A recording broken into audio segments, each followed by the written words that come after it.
السلام عليكم ورحمة الله وبركاته. الحمد لله الحمد لله الذي جعل الشمس والقمر بحسبان والنجم والشجر يسجدان وفضل زمانا على زمان كما فضل مكانا على مكان وإنسانا على إنسان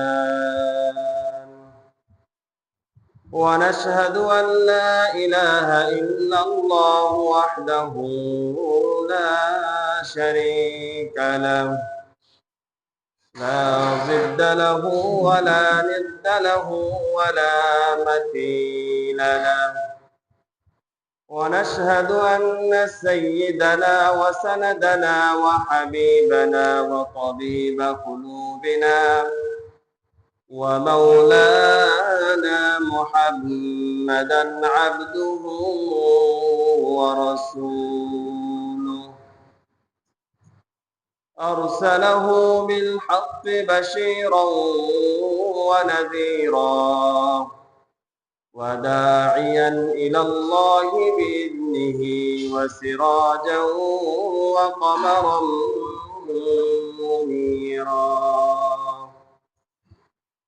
أما بعد فقد قال الله تعالى في كلامه المجيد وفرقانه الحميد: أعوذ بالله من الشيطان الرجيم. بسم الله الرحمن الرحيم. وما الحياة الدنيا إلا لعب وللدار الآخرة خير للذين يتقون أفلا تعقلون. وقال رسول الله صلى الله عليه وسلم: من تشبه بقوم فهو منهم، أو كما قال النبي صلى الله عليه وسلم: إن الله وملائكته يصلون على النبي يا أيها الذين آمنوا صلوا عليه وسلموا تسليما. محمد شهد إبراهيم. اللهم صل على محمد وعلى آل محمد كما صليت على إبراهيم وعلى آل إبراهيم إنك حميد مجيد.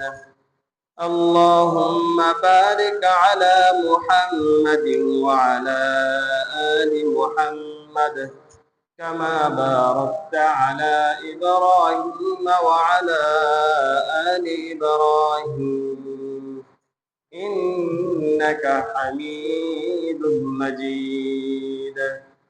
سبحانك لا علم لنا إلا ما علمتنا إنك أنت العليم الحكيم. الحمد لله। আল্লাহ তাআলার দরবারে লাখ কোটি শুকরিয়া যে মহান আল্লাহ রাব্বুল আলামিন আমাদেরকে জুমার নামাজ আদায় করার উদ্দেশ্যে আল্লাহর ঘর মসজিদে আসার তৌফিক দান করেছেন। এই জন্য রব্বে কারিমের দরবারে দিল খুলে শুকরিয়া আদায় করি, সবাই বলে আলহামদুলিল্লাহ। মোহতারাম হাজিরিন, আজকে আলোচনা করব বর্তমান প্রেক্ষাপট নিয়ে। 11ই জুন থেকে আমাদের 2026 সালের ফিফা ওয়ার্ল্ড কাপ বিশ্বকাপ ফুটবল শুরু হয়েছে। এটাকে কেন্দ্র করে আমাদের সমাজে কি হচ্ছে এবং কোরআন হাদিস কি বলে এই বিষয় সম্পর্কে আমার আপনার ধারণা থাকা দরকার। কারণ আমাদের প্রত্যেকটা ঘরে সন্তান আছে। আমি আমার সন্তানকে কতটুকু আদর্শ শেখাইতে পারতেছি, রসুলের আদর্শ কতটুকু আমি আমার সন্তানের ভিতরে লালন করাইতে পারতেছি, আমি চলে যাওয়ার পরে তারা কোন মাযহাবের উপরে চলবে, কার আদর্শের উপরে তারা চলবে, এটা আমি কতটুকু শিখাইতে পারতেছি, এটা এখান থেকে নির্ণয় করতে পারবো। শুধু বাচ্চারা না, যারা মুরব্বী আছে, যারা বাচ্চাদের গার্জিয়ান আছে, তাদের ক্ষেত্রেও এই আলোচনা কার্যকারী হবে। কারণ দেখা যায় এখন বাচ্চারা ছাড়াও যারা মুরব্বী আছে, যারা 30-40 বছর বয়স, তারাও এই বিশ্বকাপ ফুটবলের প্রতি আকৃষ্ট হয়ে গেছে। যার কারণে দেখা যায় মরুক বাচক এরা এই ভিনদেশি যে শয়তানি প্রচারণা, এটার প্রতি তারা আকৃষ্ট হয়ে নিজেদের পরিবারের ভিতরে কোন্দল সৃষ্টি করছে। এই জন্য আমাদেরকে জানতে হবে এই ফুটবল এই জাতিকে কতটুকু গাফেল করে রাখতেছে। ভিনদেশি এই বিধর্মীদের খেলা এই উম্মতে মোহাম্মদীদেরকে ইসলাম থেকে কতটুকু গাফেল করে রাখতেছে, এটা আমাদের জানা দরকার।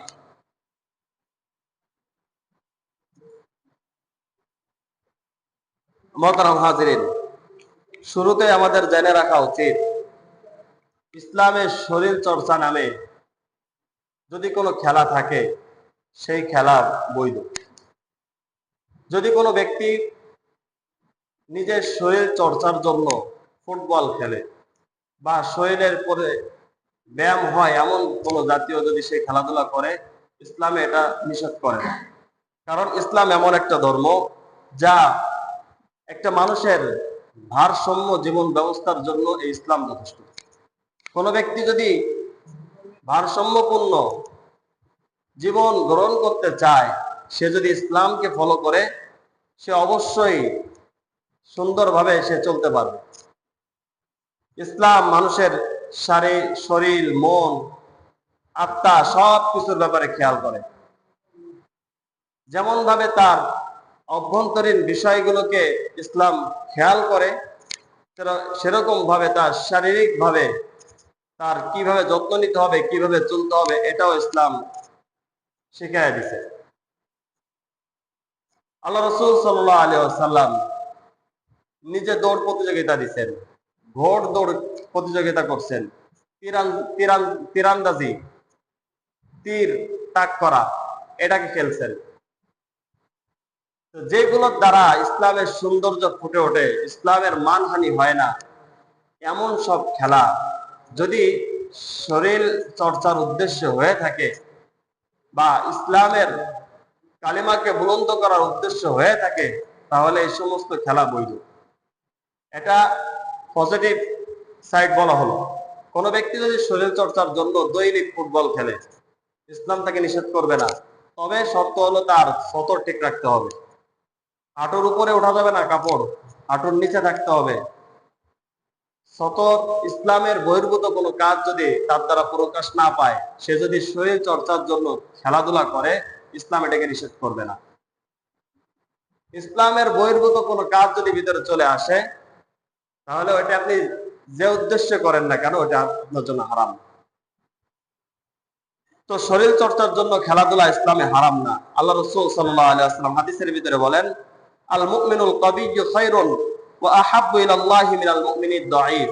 আল্লাহ রাসূল সাল্লাল্লাহু আলাইহি ওয়াসাল্লাম মুসলিম শরীফের হাদিসের ভিতরে বলেন, শক্তিশালী মুমিন দুর্বল মুমিনের চেয়ে উত্তম। যে মুমিন শক্তিশালী, সেই মুমিন দুর্বল মুমিনের থেকে উত্তম এবং আল্লাহ তাআলার নিকটে অধিক প্রিয়।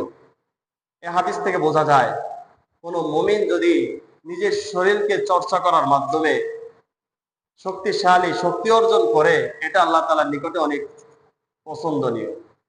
একজন মুমিন সে তার শরীর চর্চা করে না, শরীরের ভিতরে শক্তি নাই, ইবাদত বন্দেগীতে সে মজা পাবে না। সে ইবাদত করতে আসবে, তার শরীর মেসমেস করবে, ভালো লাগবে না। একটু খানিক সময় দাঁড়ায় থাকবে, কোরআন তেলাওয়াত করবে, কোরআন তেলাওয়াত শুনবে, এই আগ্রহ তার ভিতরে আসবে না, কারণ তার শরীরের ভিতরে সে শক্তি সামর্থ্য নাই। এই জন্য শরীরকে ঠিক রাখার জন্য, শরীর চর্চার জন্য ইসলামে এই ব্যায়াম বা খেলাধুলা এটা নিষেধ করে না।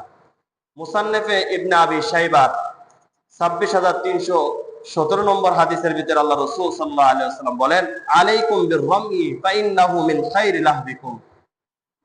তোমরা তীরন্দাজি চর্চা করো। তীর নিক্ষেপ করার যে তীর তাক করা, একটা নিশানাকে লক্ষ্য করে তীর নিক্ষেপ করা, তীরন্দাজি, এটাকে তোমরা চর্চা করো, কারণ এটা উত্তম বিনোদনের অন্তর্ভুক্ত। যে সমস্ত খেলাধুলাকে উত্তম বলে ধরা হয় তার ভিতরে এই তীরন্দাজি একটা, কারণ এটা যুদ্ধের ময়দানে কাজে লাগে, শত্রুদের মোকাবেলার জন্য কাজে লাগে, ইসলামের কালিমাকে বুলন্দ করার জন্য কাজে লাগে। এজন্য আল্লাহ রাসূল সাল্লাল্লাহু আলাইহি ওয়াসাল্লাম বলেন, আলাইকুম বির-রাময়ি ফাইন্নাহু মিন খায়রি লাহবিকুম। তোমরা তীরন্দাজির চর্চা করো, কারণ এটা উত্তম খেলাধুলার ভিতরে, উত্তম বিনোদনের ভিতরে অন্তর্ভুক্ত।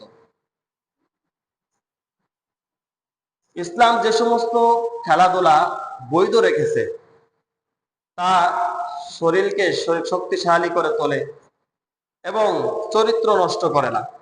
ইসলাম যে সমস্ত খেলাধুলাকে বৈধ দিয়েছেন, সেই সমস্ত খেলাধুলা সেই ইসলাম অনুযায়ী, ইসলামের বিধিনির্দেশকে লক্ষ্য রেখে, সামনে রেখে যদি সে ওইগুলো করে, তাহলে তার শরীরের ভিতরে শক্তি যোগাবে, সাথে সাথে তার চরিত্র নষ্ট করবে না। আর ইসলামের বহির্ভূত কোনো খেলাধুলা সে করতে যাবে, তখন তার চরিত্র, ঈমান, আমল, নামাজ, রোজা সব নষ্ট হয়ে যাবে। আজকের বিশ্বের যে ফুটবল বিশ্বকাপ চলতেছে, এটা শুধু শরীর চর্চার উদ্দেশ্য নয়। এটা কি কোনো শরীর চর্চার উদ্দেশ্য হচ্ছে? এটা শরীর চর্চার উদ্দেশ্য হচ্ছে না, শারীরিক কোনো উন্নতির জন্য তারা করতেছে না, এটা তাদের উদ্দেশ্য না। এটা হয়ে যেতে পারে, তারা দৌড়দৌড়ি করতেছে, এটা শারীরিক ব্যায়াম হইতে পারে, কিন্তু উদ্দেশ্য ভিন্ন। উদ্দেশ্যের উপরেই সবকিছু হবে। ইন্নামাল আমালু বিন্নিয়াত। প্রত্যেকটা আমলের সব আল্লাহ তাআলা দিবেন তার নিয়তের উপরে নির্ভর করে।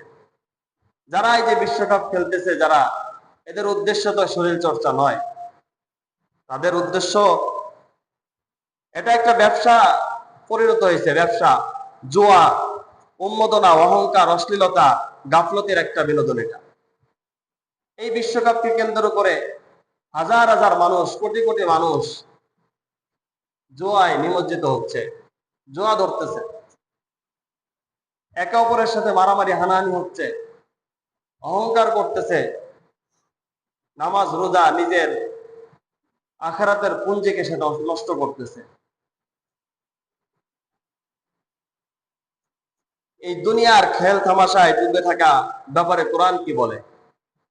দুনিয়ার এই যে ইহুদি খ্রিস্টানদের নির্মিত এই বিশ্বকাপ বা অন্যান্য যে খেলা, এইগুলোর ভিতরে লিপ্ত থাকার ব্যাপারে কোরআন কি বলে? আল্লাহ তাআলা সূরা আনআমের 32 নম্বর আয়াতের ভিতরে বলেন, ওয়ামাল হায়াতুদ দুনিয়া ইল্লা লাহু ওয়া লাইব ওয়ালাদ দারুল আখিরাতু খায়র লিল্লাযিনা তাকুন। দুনিয়ার জীবন তো শুধু খেল তামাশা ছাড়া কোনো কিছুই না। ওয়ামাল হায়াতুদ দুনিয়া ইল্লা লাহু ওয়া লাইব। আল্লাহ তাআলা কোরআনের ভিতরে বলেন, দুনিয়ার জীবন খেল তামাশা ছাড়া কোনো কিছুই না। ওয়ালাদ দারুল আখিরাতু খায়র লিল্লাযিনা তাকুন। আর আখিরাতের আসবাবই মুত্তাকিদের জন্য উত্তম। আখিরাতের যে সামগ্রী আছে, এগুলোই মুত্তাকি, যারা আল্লাহকে ভয় করে, তাদের জন্য এটা উত্তম। এরপর সূরা হাদীদের 20 নম্বর আয়াতে আল্লাহ তাআলা বলেন, ইয়ালামু আন্নামাল হায়াতুদ দুনিয়া লাইবু ওয়া লাহু ওয়া যিনাতু ওয়া তাফাখুরুম বাইনান নাস ওয়া তাফাখুরুম বাইনাকুম। আল্লাহ তাআলা কোরআনের ভিতরে বলতেছেন, ইয়ালামু, জেনে রাখো, আন্নামাল হায়াতুদ দুনিয়া লাইবু ওয়া লাহু, পার্থিব জীবন খেল তামাশা, আনন্দ ফুর্তি, ওয়া লাহু ওয়া যিনা, সৌন্দর্য প্রদর্শন, ওয়া তাফাখুরুম বাইনাকুম, পারস্পরিক গর্ব অহংকার ছাড়া কোনো কিছুই না। তো এই আয়াতের ভিতরে লক্ষ্য করলে দেখা যায় আল্লাহ তাআলা পার্থিব জীবনকে একটা খেল তামাশার সাথে তুলনা দিচ্ছেন। আর আসলেই বাস্তবিক পক্ষে এটাও একটা খেল তামাশা। দুনিয়ায় সামান্য থাকবো কয়েকদিনের জন্য, আর এই দুই একদিন সময় পেয়ে আমরা আখিরাতকে ভুলে যে নিজের জীবনকে কিভাবে পরিচালনা করতেছি নিজের বিবেকের কাছে প্রশ্ন করলে পেয়ে যাব উত্তর। মোহতারাম হাজিরিন, এছাড়া ফুটবল খেলা এটা কোরআন হাদিস নিষেধ কেন করে? কেন এটা করা যাবে না? প্রচলিত যে বিশ্বকাপ ফুটবল একটা শরীর চর্চার জন্য খেলাধুলা, এটা আগেই বলে দিচ্ছি, ওটা দেখা যাচ্ছে। ওটা বাদে যারা এই যে বিশ্বকাপ ফুটবল যারা আয়োজন করছে, যারা দেখে, এটা নিষেধ কেন? ইসলাম তার সাথে বিরোধিতা কেন? কারণ ফুটবল এটা একটি জুয়া খেলা। ফুটবলের ভিতরে জুয়া খেলা আছে। এই জুয়া খেলা থাকার কারণে ইসলাম এটাকে কঠোরভাবে হারাম বলে। বর্তমান যুগে যে ফুটবল খেলা, এটা শুধু খেলার ভিতরে সীমাবদ্ধ নেই। যদি শুধু খেলার ভিতরে সীমাবদ্ধ থাকতো তাহলে এটাকে ইসলাম বৈধতা দিত। কিন্তু যেহেতু এটা শুধু খেলার ভিতরে সীমাবদ্ধতা নেই, বরং এর সাথে জুয়া, বাজি, ব্যাটিং, অনলাইন গাম্বেলিং ও ইন্টারনেটের মাধ্যমে জুয়া খেলা, অর্থ বিনিময়ের মাধ্যমে ভাগ্যের উপরে নির্ভর করা, বিভিন্ন ইসলাম বিরোধী কাজ এই ফুটবল খেলার সাথে সম্পৃক্ত হয়ে গেছে, যার কারণে ইসলাম এটাকে হারাম বলে। এখন জুয়া কাকে বলে? জুয়া বলা হয় আরবিতে, কোরআনের ভিতরে জুয়া এর আরবি শব্দ হচ্ছে আল মাইসির, আর হাদিসের ভিতরে হচ্ছে আল কিমার। এর শাব্দিক অর্থ জুয়া। আল্লাহ তাআলা কোরআনের ভিতরে এই জুয়া খেলাকে নিষেধ করেছেন। আগে জুয়ার পরিচয় শুনি। জুয়া কাকে বলে? অন্যায় ভাবে ভাগ্য নির্ভর বা প্রতিযোগিতামূলক উপায়ে অর্থ বা সম্পদ অর্জনের চেষ্টা করা, যেখানে একজন লাভবান হয় অপরজন ক্ষতিগ্রস্ত হয়। বর্তমান যে বিশ্বকাপ খেলা হচ্ছে, এখানে যারা অংশগ্রহণ করে সবাই কি লাভবান হয়? সবাই লাভবান হয় না। যারা টপ লেভেলে থাকে, যারা জিতে, তাদের জন্য একটা নির্ধারিত টাকা থাকে, তারা লাভবান হয়। আর কোন কোন দল এমন আছে তারা অংশগ্রহণ করছে ঠিকই, কিন্তু যে টাকা ব্যয় করে অংশগ্রহণ করছে সেই টাকায় উঠাইতে পারে না।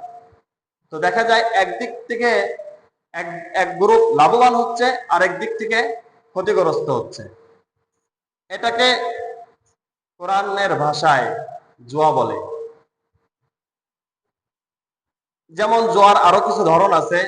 মেসে বাজি ধরা, এই ম্যাচে কারা জিতবে, কারা ঠকবে, যদি জিতে তাহলে 5,000 টাকা দিবেন, আর যদি না জিতে তাহলে আমি আপনাকে 5,000 টাকা দিব।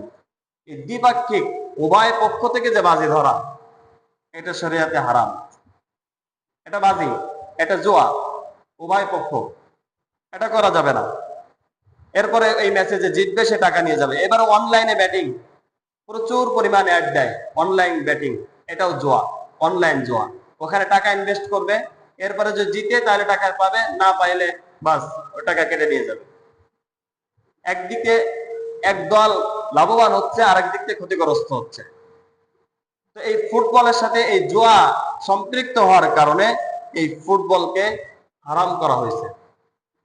কোরআনের ভাষায় এই জুয়াকে হারাম করেছেন আল্লাহ তাআলা। কোরআনের ভিতরে বলেন, ইয়া আইয়ুহাল্লাযীনা আমানু ইন্নামাল খামরু ওয়াল মাইসিরু ওয়াল আনসাবু ওয়াল আজলাম রিজসুম মিন আমালিশ শাইতান ফাজতানিবুহু লাআল্লাকুম তুফলিহুন। আল্লাহ তাআলা ঈমানদারদেরকে ডেকে বলতেছেন, হে ঈমানদারগণ, নিশ্চয়ই মদ, জুয়া, মূর্তি এবং ভাগ্য নির্ধারণকারী স্বরসমূহ অপবিত্র শয়তানের কাজ। এই মদ, জুয়া এবং মূর্তি এবং ভাগ্য নির্ধারণকারী যে সমস্ত খেলা আছে, আগের কালে খেলা হইতো এই পাথরটা যে ওর ভিতরে লাগাইতে পারবে ওইটা তার, যদি লাগাইতে না পারে তাহলে এটা তার না। ভাগ্য নির্ধারণ করার আগে অনেক ধরনের খেলা ছিল। বা এরকম তীর দিত, 10টা তীর দিয়ে বলতো এখানে সামনে পণ্য রেখে দিত, বিভিন্ন আসবাব রেখে দিয়ে বলতো তীর যে লাগাইতে পারবে, যে যেটা লাগাবে ওইটা তার। এরকম ভাবে ভাগ্য নির্ধারণ করত। এরপরে বাইরে কোথাও যাইতে হলে আগে দেখতো যে আজকের দিনটা শুভ কিনা, শুভ কি অশুভ। যদি শুভ থাকে তাহলে সে বাইরে বের হইতো, আর যদি অশুভ হয় তো বাইরে বের হইতো না। বিভিন্ন পদ্ধতিতে সে তার ভাগ্য নির্ণয় করত। এইগুলোকে আল্লাহ তাআলা কোরআনের ভাষায় বলেন শয়তানের কাজ। এগুলো সব শয়তানের কাজ। ফাজতানিবুহু, আল্লাহ তাআলা বলেন যে তোমরা এই সমস্ত কাজ থেকে বিরত থাকো, লাআল্লাকুম তুফলিহুন, যাতে করে তোমরা সফল কাম হইতে পারো। আল্লাহ তাআলা কোরআনের ভিতরে এই সমস্ত হারাম কাজ থেকে দূরে থাকতে বলেছেন। কেন? দূরে থাকলেই সফল কাম হয়ে যাবে। আল্লাহ তাআলার কোরআন সত্য, আল্লাহ তাআলার বাণীও সত্য। পরবর্তী আয়াতে আল্লাহ তাআলা এই জুয়াকে শয়তানের অস্ত্র হিসেবে আখ্যা দিয়েছেন। আল্লাহ তাআলা কোরআনের ভিতরে বলেন, ইন্নামা ইউরিদু শাইতানু আইয়ুকিয়া বাইনাকুমুল আদাওয়াতা ওয়াল বাগদা ফিল খামরি ওয়াল মাইসির ওয়া ইয়াসুদ্দাকুম আন যিকরিল্লাহি ওয়া আনিস সালাহ। আল্লাহ তাআলা সূরা মায়েদার 91 নম্বর আয়াতের ভিতরে বলেন, শয়তান তো চায় মদ জুয়ার মাধ্যমে তোমাদের মাঝে শত্রুতা বিদ্বেষ সৃষ্টি করতে এবং তোমাদেরকে আল্লাহর স্মরণ ও নামাজ থেকে বিরত রাখতে চায়। তো এই আয়াতের ভিতরে দেখা যায় আল্লাহ তাআলা বলেন যে শয়তান তোমাদেরকে পরস্পরের মাঝে বিভেদ সৃষ্টি করতে চায় মদ জুয়ার মাধ্যমে। এই জুয়া যেটা, এটাই খেলার ভিতরে আছে, যার কারণে বিশ্বকাপকে শরীয়তে ইসলাম এটাকে হারাম বলেন। হাদিসের ভিতরে জুয়ার নিষেধাজ্ঞা আসছে। আল্লাহ রাসূল সাল্লাল্লাহু আলাইহি ওয়াসাল্লাম বুখারী শরীফের 4860 নম্বর হাদিসের ভিতরে আল্লাহ রাসূল বলেন, মান ক্বালা লিসাহিবিহি তাআলা কামিরুকা ফালিয়াতাসাদদাক। কোন ব্যক্তি যদি, তোমার কোন সাথী যদি তোমাকে বলে চলো জুয়া খেলি, তাহলে তুমি তার সাথে কর্তব্য হলো সদকা করা। সে যে ওই ব্যক্তি জুয়া খেলার জন্য তোমাকে আহ্বান করছে, এই কথা বলার কারণেই তুমি তার থেকে পানা চেয়ে আল্লাহ রাস্তায় সদকা করো। শুধু জুয়ার কথা বলছে, খেলে নাই, এই জন্য সদকা করতে বলছে, যাতে এই বলার কারণে যে গুনাহটা আছে ওই গুনার সাথে কাটাকাটি হয়ে যায়। জুয়া খেলার কথা বলার কারণেই আল্লাহ রাসূল সদকা করতে বলছেন। তো আজ আমাদের ভিতরে জুয়া খেলার প্রবণতা অনেক বেশি।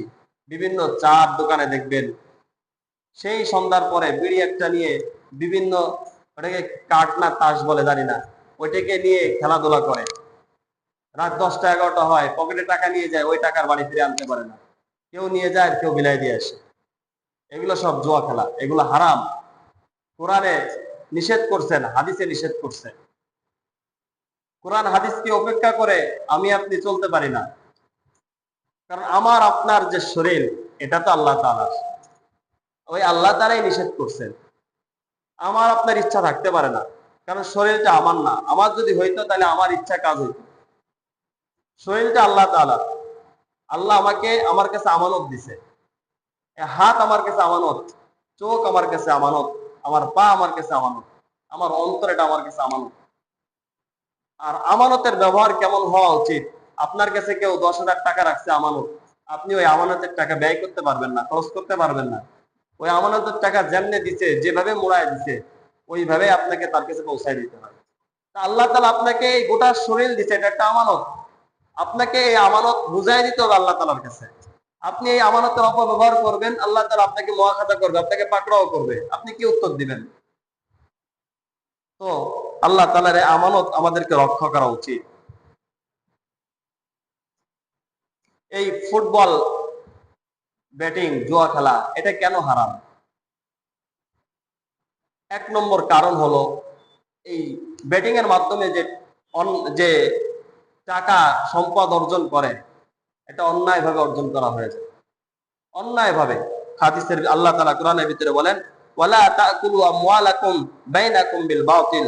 তোমরা অন্যায় ভাবে একে অপরের সম্পদ ভক্ষণ করিও না। আপনি ফুটবলের কারা জিতবে, কে গোল দিবে, অমুক প্লেয়ার আসবে, গোল যদি দিতে পারে এত টাকা, না গোল দিতে পারলে এত টাকা দিবেন। এই যে জুয়া, ব্যাটিং করলেন তার সাথে, এই যে বেটিং এর মাধ্যমে যে টাকা আপনি অর্জন করলেন, এটা অন্যায়ভাবে অর্জন করলেন, শরিয়াত সিদ্ধ কোনো পন্থা আপনি অবলম্বন করেননি, যার কারণে আপনার এই টাকাটা অন্যায়ভাবে হাসিল করা হয়েছে। আর আল্লাহ তাআলা নিষেধ করেছেন, ওয়ালা তাকুলু আমওয়ালাকুম বাইনাকুম বিল বাতিল, তোমরা অন্যায়ভাবে একে অপরের সম্পদ ভক্ষণ করিও না। 2 নম্বর, এতে লোভ ও নেশা সৃষ্টি হয়। আপনি আজকে ব্যাটিং করে হারবেন, পরের দিন আবার আপনার আগ্রহ জাগবে, আরে আরেকবার ট্রাই করে দেখি হয় কিনা। আবার একদিন দেখবেন যে আপনি অনেক টাকা পাইছেন, পরের দিন আরে টাকা তো অনেক পাইছি, দেখি আরেকবার যাই। এরকম যাইতে থাকবেন, যাইতে যাইতে একসময় দেখবেন লাভ লস করতে করতে আপনার সব সম্পদ নিঃস্ব হয়ে গেছে। আর অনলাইনে তো এমন একটা জিনিস, আপনি একদিন লাভবান হবেন, 10 দিন আপনার কাছে টাকা নিয়ে যাবেন, আবার 10 দিন পরে আপনাকে একটু লাভবান করবে, আবার আবার মনে করেন 15 দিন আবার আপনার কাছে টাকা নিয়ে যাবে। এই বেটিং এ জয়েন্ট হওয়ার সাথে সাথেই আপনার আস্তে আস্তে লোভ নেশা সৃষ্টি হয়ে যাবে। যারা একবার ঢুকছে তারা তাদের সম্পদ নিঃস্ব হওয়ার আগ পর্যন্ত ফিরে আসতে পারে না, আল্লাহ যদি তাকে হেফাজত না করে। 3 নম্বর কারণ, এই ফুটবল ব্যাটিং এটা যুব সমাজকে নষ্ট করে যায়, একটা সমাজকে নষ্ট করার জন্য যথেষ্ট। কারণ যে ব্যক্তি জুয়া খেলে, যখন তার পকেটে টাকা থাকবে না, সে তখন কি করে জানেন, ঘরের বিভিন্ন আসবাবপত্র আগে বিক্রি করে জুয়ার টাকা গুছায়। ওই দিনে যদি সে হেরে যায়, ঘরে যদি বিক্রি করার কোনো জিনিস না থাকে, তখন মানুষের বিভিন্ন জায়গার থেকে গাছের কলা, এর গাছের নারকেল, বিভিন্ন জিনিস চুরি করে নিয়ে আসে। ওই দিন ওইটা বিক্রি করার পরে এটা ছোটখাটো চুরি করে, পরে টাকা জোগাড় করে ওইটা জোয়ার কাজে ব্যবহার করে। এরপরে যখন ওই সময় লস খায়, তখন দেখে যে ছোটখাটো চুরি তার হয় না, তখন বড় চুরি করার জন্য সে উঠে পড়ে লাগে। এই চুরি যে করলেন, এটা সমাজের ভিতরে একটা বিশৃঙ্খলা সৃষ্টি হলো, আপনি একটা সমাজকে নষ্ট করে দিলেন। এরপরে ঋণ বাড়ায়, ঋণ করতে করতে লোন নিতে নিতে সুদ টানতে টানতে মাজা বাঁকা হয়ে যায়। এই জুয়া ব্যাটিং এর কারণে ঋণ বাড়ায়, পরিবারকে ভেঙে দেয়, নিজে জুয়া খেলতে খেলতে নিজের অর্থ সম্পদ সব ব্যয় করে ফেলে, পরিবারকে না খাওয়ায় রাখে, এরপরে স্বামী স্ত্রীর ভিতরে ঝগড়া, 2 দিন পরে ডিভোর্স। এই জুয়া খেলার মাধ্যমে। এরপরে যুব সমাজ যারা থাকে তাদেরকে অলস বানায় দেয়। এই ফুটবল, এই যে 2 ঘন্টা ব্যাপী সময় তাতে ব্যয় করে মানুষ, এই 2 ঘন্টা বসে থাকা, প্রত্যেকদিন তার একটা খেলা হয় না, একাধিক খেলা হয়, বিভিন্ন খেলা হয়। যে অনলাইনে খেলা, ব্যাটিং ধরা, জুয়া খেলা, এগুলোর মাধ্যমে সে আর কাজ করার দিকে মন যায় না তার। সে বসে বসে একদিন হয়তো টাকা পাইছে জুয়া খেলে, পরের দিন ওই একই নেশায় আবার সেখানে যায়। কিন্তু সে যে নিজে কাজ করবে, পরিশ্রম করবে, এই নেশাটা তার ভিতরে আসে না, এটা আসে না। বসে বসে খাবে আর ওই টাকা পাবে, ওইটা খরচ করবে, কিন্তু এটা কতদিন, বেশি দিন টেকে না এটা। এই জন্য ফুটবল বিশ্বকাপ ব্যাটিং এটা হারাম। জুয়ার অর্থ যে হারাম, এটা হাদিসের ভিতরে আসছে। আল্লাহ রাসূল সাল্লাল্লাহু আলাইহি সাল্লাম মুসলিম শরীফের 2236 নম্বর হাদিসের ভিতরে বলেন, ইন্নাল্লাহা তাইয়্যিবুন লা ইয়াকবালু ইল্লা তাইয়্যিবান, আল্লাহ তাআলা নিজে পবিত্র, তিনি পবিত্র বস্তু ছাড়া কোনো কিছুই গ্রহণ করেন না। আপনি টাকা অর্জন করে যা খাবেন, যা নিজের শরীরে ঢুকাবেন, এটাও পবিত্র হওয়া দরকার। যেটা কামাই করবেন ওটাও পবিত্র হওয়া দরকার, যা খরচ করবেন এটাও পবিত্র হওয়া দরকার। এই জুয়া থেকে বাঁচার উপায় কি? 1 নম্বর, ক্ষুধাবৃত্তি অর্জন করা, আল্লাহ তাআলার ভয় দিলে ভিতরে আনা। সবসময় এই খেয়াল করা যে আল্লাহ আমাকে দেখছেন, এই খেয়াল যদি ভিতরে আসে, তাহলে আপনি জুয়া থেকে বাঁচতে পারবেন। 2 নম্বর, হারাম অ্যাপস বা সাইট বর্জন করা। যে সমস্ত অনলাইনে ওয়েবসাইট আছে, এগুলো পরিহার করা। যে সমস্ত অ্যাপস এর মাধ্যমে এই সমস্ত জুয়া আয়োজন করা হয়েছে, ওই সমস্ত অ্যাপ মোবাইল থেকে ডিলিট করে দেওয়া, মুছে ফেলা। 3 নম্বর, নেক সঙ্গ গ্রহণ করা। যে সমস্ত ব্যক্তি নামাজ কালাম পড়ে, ক্ষুধাবৃত্তি আছে, তাদের সহচর গ্রহণ করা, তাদের সাথে উঠা বসা করা। একটা খারাপ মানুষও যদি ভালো মানুষের সংস্পর্শে যায়, ওই খারাপ মানুষ ভালো হয়ে যায়। আর একটা ভালো মানুষ খারাপ মানুষের সাথে মেলামেশা করবে, ও খারাপ হয়েই যাবে। আপনার ছেলে বিড়ি খায় না, ধূমপান করে না, আর যাদের সাথে চলে তারা ধূমপান করে, একদিন ওই বন্ধুর কথার প্রচারণায় পড়ে সে ওই বিড়ির দিয়ে এক টান দিবেই, সিগারেট দিয়ে এক টান দিবেই। কিন্তু আপনার ছেলে যদি ভালো কোনো ছাত্রদের সাথে চলাফেরা করে, যারা বিড়ি খায় না, আপনার ছেলে বিড়ি খায়, দেখবেন ওদের সাথে চলতে চলতে এক সময় বিড়ি খাওয়া ছেড়ে দেবে। এই জন্য বলে সৎসঙ্গে স্বর্গবাস, অসৎ সঙ্গে সর্বনাশ। এই জন্য যারা এই সমস্ত জুয়ায় আসক্ত হয়ে গেছে তাদের উচিত নেক সঙ্গ গ্রহণ করা, ভালো মানুষের সাথে চলা। এরপরে কোরআন, নামাজ, কোরআনের সঙ্গে সম্পর্ক বাড়ানো, নামাজ পড়া, 5 ওয়াক্ত নামাজ পড়া, দৈনিক কমপক্ষে 1 পৃষ্ঠা হইলেও কোরআন তেলাওয়াত করা। এটা আপনার ইবাদতের ভিতরে মজা সৃষ্টি করবে, ইবাদতের অন্তরকে শক্তিশালী করবে। 5 নম্বর, হালাল বিনোদন গ্রহণ করা। বিকল্প ফুটবল, জুয়া খেলার বাদ দিয়ে হারাম বিনোদন গ্রহণ করা। হারাম বিনোদনের ভিতরে আছে শরীর চর্চার জন্য কোনো কাজ করতে পারেন, শরীর চর্চার জন্য আপনি খেলাধুলা করতে পারেন, র্যাকেট খেলতে পারেন, ফুটবল খেলতে পারেন, শরীর চর্চার জন্য, যেখানে কোনো জুয়া নেই, বাজি নেই, কোনো কিছু নেই। এরপরে পড়াশোনা করা, পারিবারিক সময় দেওয়া। স্বামী স্ত্রীর মাঝে অনেক সময় এটা দ্বন্দ্ব হয় যে স্বামী সারাদিন বাইরে থাকে, ঘরে আসে না, এই সকালে বের হয়ে যায়, রাত 10টা 11টার সময় আসে, কোথায় খায়, কেমনে কি করে জানা নাই। এই জন্য পরিবারকে সময় দেওয়া, পরিবারকে সময় দেওয়ার মাধ্যমেও দেখা যায় যে এই সমস্ত জুয়া খেলা বা এই সমস্ত ইসলাম বিরোধী কাজ থেকে আপনি বেঁচে থাকতে পারবেন। সব থেকে বড় কথা, ফুটবল যারা খেলে আপনি যে তাদেরকে অনুসরণ করবেন, তাদের খেলা যে দেখবেন, বিশেষ করে ব্রাজিল আর্জেন্টিনার ফ্যান আমাদের বাংলাদেশে অনেক বেশি। এই যে দুইটা দল ঘরে ঘরে বিভিন্ন বিল্ডিং এর ছাদে দেখা যায় এদের পতাকা লটকায় রাখছে, আপনার আমার সন্তান। কিন্তু একটু ভিতরের দিকে নজর দিয়ে দেখেন না, এই যাদেরকে আমরা ফলো করতেছি, যাদের দল আমরা অনুসরণ করতেছি, তারা মুসলমানদেরকে কতটুকু সাপোর্ট করে। আপনি তো মুসলমানের সন্তান, আপনি তো তাদেরকে সাপোর্ট করতেছেন, কিন্তু যাদেরকে সাপোর্ট করতেছেন তারা, আপনি যে মুসলমান, এই মুসলমান জাতিদেরকে তারা কতটুকু সম্মান করে, কতটুকু তারা শ্রদ্ধা করে, সাপোর্ট করে। এই যে ফিলিস্তিনের যে রক্তক্ষরণ হইল, ফিলিস্তিনে যে এত ভয়াবহ অবস্থা গেল, এখনো সেই ভয়াবহতা কেটে ওঠে নাই। এই ব্রাজিল আর্জেন্টিনা এখনো পর্যন্ত তারা এই ইসরায়েলকে সাপোর্ট করে যাচ্ছে। যারা ফিলিস্তিনদের উপরে আক্রমণ করে যাচ্ছে তাদের সাপোর্ট করে যাচ্ছে ব্রাজিল আর্জেন্টিনা। আপনি আপনার সন্তান গর্ব করে বলতেছেন যে আমি ব্রাজিলের সাপোর্টার, আমি আর্জেন্টিনার সাপোর্টার, আর আপনি তো মূলত দেশ সাপোর্ট করেন নাই, আপনি তো ইসলামের বিরুদ্ধে যারা কাজ করে তাদের সাপোর্ট করলেন। যারা মুসলিমদের উপরে স্টিম রোলার চালাইছে তাদের সাপোর্ট করলেন। আপনি একজন মুসলমান হত্যা করার জন্য আপনি সাপোর্ট করলেন, কি দরকার আছে? ইউটিউবে দেখবেন কয়েকটা সংবাদ আসছে, গর্বের সাথে বলতেছে যে আর্জেন্টিনা আমাদের বাপ দাদার অরের সম্পত্তি, আমাদের বাপ দাদারা এই দল করে গেছে, আমরা এখন করতেছি, এই বলে পিকআপ ভাড়া করে মিছিল করতেছে। কত বড় জঘন্য কথা। আর আরেকটা সংবাদ, ব্রাজিলের সাপোর্টার, ব্রাজিলের দলকে তারা অপমান করছে, এই জন্য সে টাওয়ারের উপর লাফ দিয়ে আত্মহত্যা করছে। কার জন্য? একটা বিধর্মী দলের জন্য, যারা মুসলিমের বিরুদ্ধে, মুসলমান দেশের বিরুদ্ধে কাজ করতেছে, তার পক্ষে আপনার জীবনটা চলে গেল। এটা বিবেকের প্রশ্ন। আপনি নিজের বিবেকের কাছে প্রশ্ন করলে বুঝতে পারবেন আমি কোন দল সাপোর্ট করতেছি, ইসলামের সাথে তাদের কোনো ন্যূনতম সম্পর্ক আছে কিনা।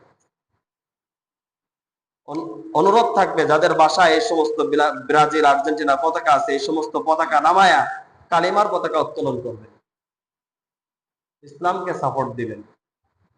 তারা যদি ব্রাজিল আর্জেন্টিনা বিধর্মী পতাকা উঠাইতে পারে, আমি মুসলমান, আমারও তো ইসলামের প্রতি একটা আগ্রহ আছে। আমি আমার কালিমাকে, আমি কিছু করতে পারবো না ঠিক আছে, কিন্তু আমি আমার সাধ্য অনুযায়ী আমি একটা কালিমার পতাকা উঠায় রাখবো। আমি জানান দিব এই ইসলাম ছাড়া কোনো কিছুতেই শান্তি নেই, ইসলাম ছাড়া কোনো কিছুতেই শান্তি নেই। আপনি জানান দিবেন তাদের বিপক্ষে, তারা পতাকা টাঙাইছে, আপনি তাদের পতাকার প্রতিবাদে আপনি ইসলামের পতাকা টাঙাই দেন। এই বলে আবার সৌদি পতাকা টাঙাই দিয়েন না। অনেকে আছে সৌদি দলের গ্রুপ, সৌদি যারা ফুটবল খেলতেছে তাদের সাপোর্টার, তারা মনে করলো এতে তো কালিমা আছে, আমি একটু পতাকা লাগাই দিই, ফুটবলের পতাকা লাগাই দিই। এটা করা যাবে না। শুধু কালিমা, যেখানে কোনো দলের কোনো নেই, লেশ মাত্র নেই। আমাদের দল সবার, মুসলমানের একটা দল, এটা ইসলাম। ইসলাম ছাড়া বহির্ভূত আর কোনো দল নেই। আর কোনো দলের ভিতরে শান্তি নেই। আল্লাহ তাআলার কাছে অন্য কোনো দল গ্রহণযোগ্য না, ইসলামই একমাত্র গ্রহণযোগ্য। এই জন্য আমরা এটাকে খেয়াল রাখবো। নিজের বাসা বাড়িতে, যাদের বাসায় বাড়িতে এরকম পতাকা আছে, আমরা এগুলো নামাই ফেলবো। নিজের সন্তানদেরকে বোঝাবো, নামাজ কালামের প্রতি আগ্রহ পয়দা করার চেষ্টা করব।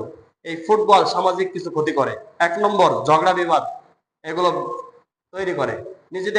নিজেদের পরস্পরের মাঝে ঝগড়া বিবাদ, বিভক্তি সৃষ্টি করে। স্বামী স্ত্রীর ভিতরে কোন্দল সৃষ্টি করে। স্বামী ব্রাজিল আর্জেন্টিনা, স্ত্রী আর্জেন্টিনা সাপোর্টার, দুইজনের ভিতরে হার জিত নিয়ে ডিভোর্স হয়ে গেছে।